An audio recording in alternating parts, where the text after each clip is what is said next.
Pre-diabetes isn't mild. It's a flashing warning light that your metabolic engine is starting to stall. And if we treat it passively, like it's just part of getting older, we miss the window to reverse it completely. The system doesn't reward reversal. It rewards management. And the scary part, every stage gets normalized until it's too late. Metabolic decline isn't inevitable. Pre-diabetes is reversible, but only if we act aggressively before the damage becomes permanent. He's 52, works long hours, barely sleeps, and just found out he's pre-diabetic.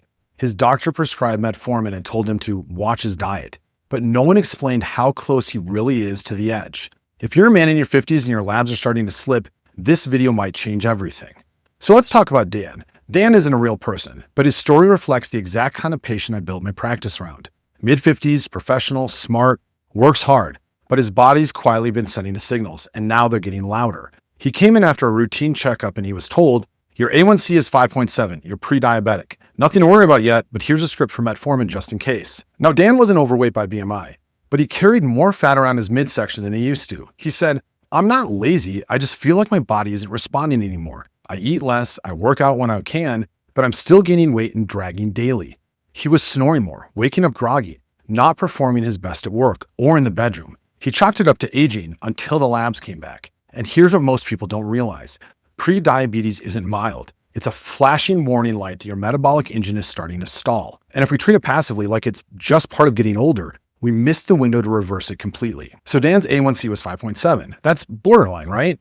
But when we look deeper, here's what we actually found. First, fasting insulin was elevated, double what was optimal. And this is a sign his cells are becoming insulin resistant. He also had mildly elevated ALT, early signs of fatty liver, even if his AST and bilirubin were normal. Triglycerides were creeping up, often overlooked, but a strong marker of metabolic dysfunction.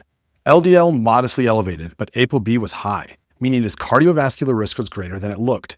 Aura and Fitbit data, they show a high resting heart rate, low HRV, and disrupted sleep cycles. And the DEXA scan increased visceral fat despite a normal weight. This wasn't just about blood sugar.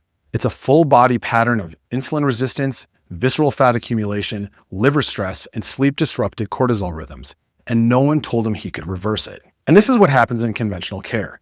Dan's A1C crosses 5.7. The doctor says, you're pre-diabetic, let's start metformin. His A1C hit 6.4 the next year. Time for statin and more meds. Eventually, he's diabetic, hypertensive, and wondering how it happened. The system doesn't reward reversal. It rewards management. And the scary part, every stage gets normalized until it's too late. But here's the truth. Metabolic decline isn't inevitable.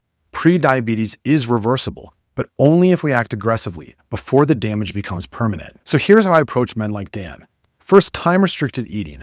We implemented a 10-hour eating window with dinner done by 7. Why? Because insulin sensitivity is highest in the morning and late-night eating drives fat gain. Second, resistance training focused on visceral fat. Forget endless cardio. We built a routine around full-body compound lifts, zone 2 cardio 2 to 3 times per week, and short hit sessions to increase glucose uptake. The goal? Restore muscle insulin sensitivity and burn off the fat that's metabolically active. Third, real-time accountability. Dan wore a continuous glucose monitor or CGM for 30 days. The data was eye-opening and motivating. We paired it with daily HRV tracking, sleep score feedback, and weekly weight and waist metrics. Next, precision nutrition, not guesswork.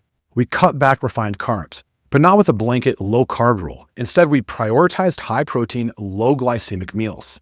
We used apple cider vinegar and berberine pre-meal. We added fiber at every major meal, and we focused on postprandial walks to flatten glucose spikes. And fifth, we optimized sleep architecture, not just hours. So no alcohol within 3 hours of bed, a 5-minute wind-down protocol, ashwagandha in the evening, and midday sun exposure to anchor his circadian rhythm. And here's the result. In 90 days, he went from groggy and inflamed to energized and leaner. Fasting insulin dropped, liver enzymes normalized, and he never filled the metformin prescription. So if you're a man in your 50s and you've been told you're borderline, here's what you need to hear. Pre-diabetes is reversible, but not with passive advice. Next, fasting insulin and visceral fat matter more than just A1C. Third, muscle is metabolic medicine. Strength training is not optional. Fourth, metrics create momentum. Data gives you control. And lastly, you don't need a drawer full of prescriptions to fix this. You need a strategy. If this hits close to home and you want real answers, not just another med and follow-up in 6 months, reach out. My email's linked in the bio. This is the kind of work that I built my practice around, because you don't have to just manage your decline. You can reverse it if you act early enough. As always, thank you for watching, and I look forward to seeing the next one.